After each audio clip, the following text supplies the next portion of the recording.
What's going on, y'all? Machiavelli Mills TV. Y'all hit that like button, hit the subscribe button. So, at the end of the Jermell Charlo versus Canelo Alvarez fight, Jermell Charlo called out Terrence Bud Crawford, right? He said he's interested in fighting Bud. He want to fight Terrence Crawford. And I hate to say this, y'all, but the luster for Jermell Charlo versus Terrence Bud Crawford has run out. The luster for their fight, the acclaim for their fight is no longer there. Jermell Charlo did not put forth a valiant effort. He didn't put forth a dog fight. He didn't put forth a lions only type of performance to get people like, okay, I want to see what Jermell can do against Terrence Crawford. Okay, when we saw this matchup, we know the tenacity of Jermell Charlo. He is a hot wire. He gets riled up. He gives it his all. He comes for blood in all of his fights. He didn't fight with that same type of intensity. And when you don't deliver like that, people are not going to want to see you fight Bud because they don't have faith that you're going to go out there and put on a great showing when you fight Terrence Crawford. They don't have faith that, hey, you're going to go out there and try to win that fight. They don't have faith that, hey, we're going to see a Jermell Charlo that's focused, that's resilient, that is out there on a seek and destroy mission.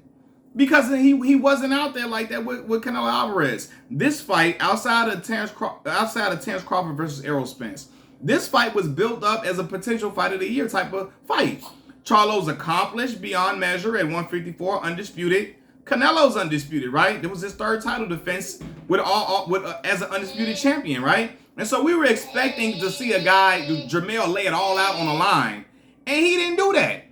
And when you don't do that, people are not gonna want to pay to see what's gonna happen with you and Terrence Crawford. They don't have no faith. So that fight last night was a dud, man. And I'm a Jermell Charlo fan, but I'm glad I didn't pay for that. Because he looked like he was out there to get a check. Like he was out there to be paid to say, hey, at least I survived.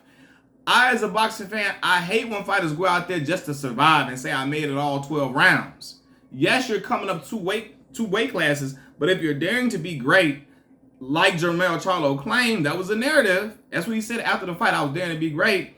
You got to go for the gusto, okay? Let the fans know you trying to win. He was out there just trying not to get knocked out. And that's not good enough. Honestly, I feel like all of us know that Terrence Crawford is the more skilled fighter. But knowing the tenacity of Jermell and how he usually brings it, we was like, shit, if he can go out here and hurt Canelo, if he can go out here and give it his all, if he can go out here and hit Canelo with some hard-ass shots to stun him, to stop him in his tracks, if he can throw some beautiful combinations to knock Canelo off his rhythm, if he can go out here and lay it on the line and show the heart of a warrior twice over, shit, we might be on to something. We can't say that now, though, because what happened? And Terrence Crawford know that, which is why he said he done with that and he moving on, and he should go for Canelo Alvarez. Why not? You know what I mean? That's the bigger money fight for him at this point. Terrence want big mega fights. He want to make big bread. And why not go for the guy, Canelo Alvarez, because people may think he's unbeatable now. They think Canelo Alvarez of old is back after that performance against Jermell Charlo.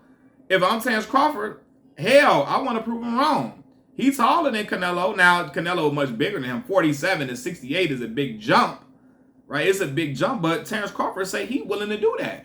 And I'm willing to watch because I think Terrence Crawford is more skilled than Canelo Alvarez. Now, we don't know if he can take that power at 168. Who knows if he can take them punches. Canelo Alvarez got the best chin in boxing, strong, hard, iron chin. But Terrence Crawford has the IQ, the ring generalship, to do some different things to frustrate Canelo Alvarez and to have more success than Jermell Charlo did.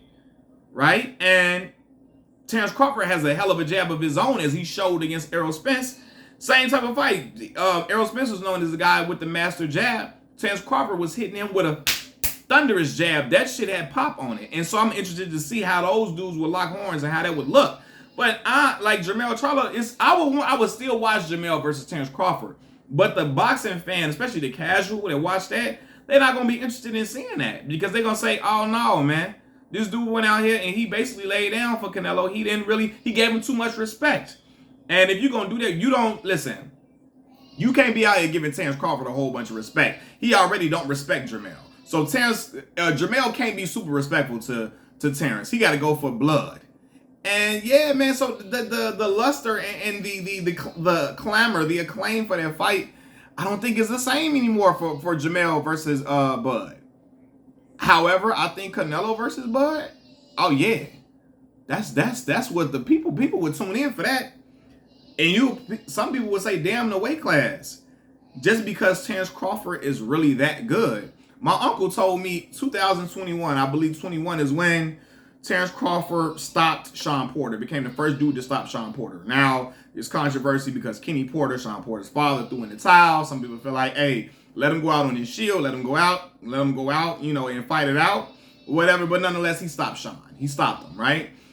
After that fight, my uncle say, I think I got Bud to beat Canelo Alvarez. I say, that's a big weight jump. He say, nephew, man, he taller than Canelo. Bud walk around a little bigger. He ain't super big, but Bud can handle him. He's more skilled than him. He feel like he has a better tool package than Canelo. And he feels like, of course, in the sport of boxing, everybody knows skill pay the bills. However, we're going to see what Terence Crawford's jaw is made of when he gets hit with certain shots by Canelo. Canelo buckled Jermell. Now, Jermell had only been down once before that, but he seemed to have an iron chin for sure for the most part. I think Terence could get hit with some shots, but I just think Terence is a really smart fighter. And I'm telling you, when I watched him against Errol Spence, and again, Canelo has a bigger toolbox than Errol, but watching him in his bag, I feel like Terence can do an array of things, especially when he's doubted, right? When people feel like, hey, you can't do this, you can't do that. I think he's going to be motivated to try to prove people wrong and to go for greatness, to go from 47 to 68 and beat Canelo Alvarez. That's crazy. And then if he beat him, it's going to be a rematch. So you get two big paydays, twice over.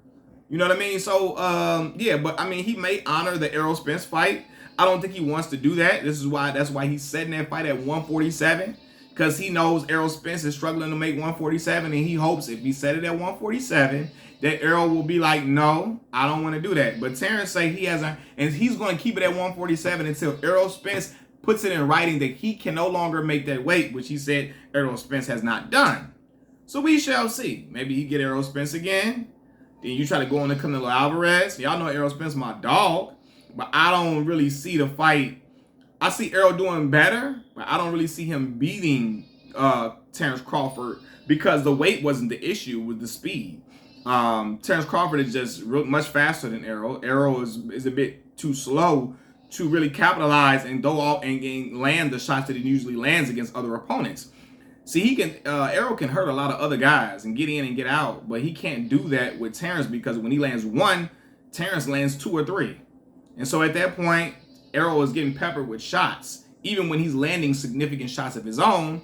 And at some point you get hurt, the pop starts to come off of your punches, and you really punching, but you ain't really doing no damage while you getting hit with everything but the kitchen sink. So I don't know, but I think Terence wants to want to tell Errol, hey, keep it at 147, in hopes that Errol would decline that fight so he can go and fight Canelo Alvarez. But yeah, man, the clamor for for Terence versus Jermell, I don't think it's the same, because again, even if he would have went out and got stopped, if he would have came with intensity and vigor, like he was really trying to do something great, if he would have came out there, even like how Tommy Hearns came out there against Marvin Hagler, right? In a 3-round war, if he would have came out there like that, I think he would have been. I think people would have looked at him differently. Oh shit, this dude. Even if he would have came out like Tommy Hearns did. Now, granted, you can't just go for the gusto immediately. I'm not saying just try to make it a fight in 3 rounds, but do better than what he did. Look in the last round, man. Jermell wasn't even trying to win the last round. He wasn't trying to go after him after Derrick James telling him, hey, you got to go after him. You got to go after him. You got to go get him. Stop letting him be first. Derrick James, clear. I'm hearing this, and Jermell still letting him be first, giving him ultra respect, not trying to go after him. Now, again, it's easier said than done, because we not getting hit with those punches, right? But try to mix it up. When he was throwing combinations, that's when he was landing certain shots, getting certain shots in at the end of the combination. So I'm like, continue that. But he wasn't even trying to do that. And he wasn't game enough to where Canelo putting his hands down, dropping his hands down, taking his hands away from his face, because he feel like, hey, man, dude ain't really out here trying to hurt me that bad.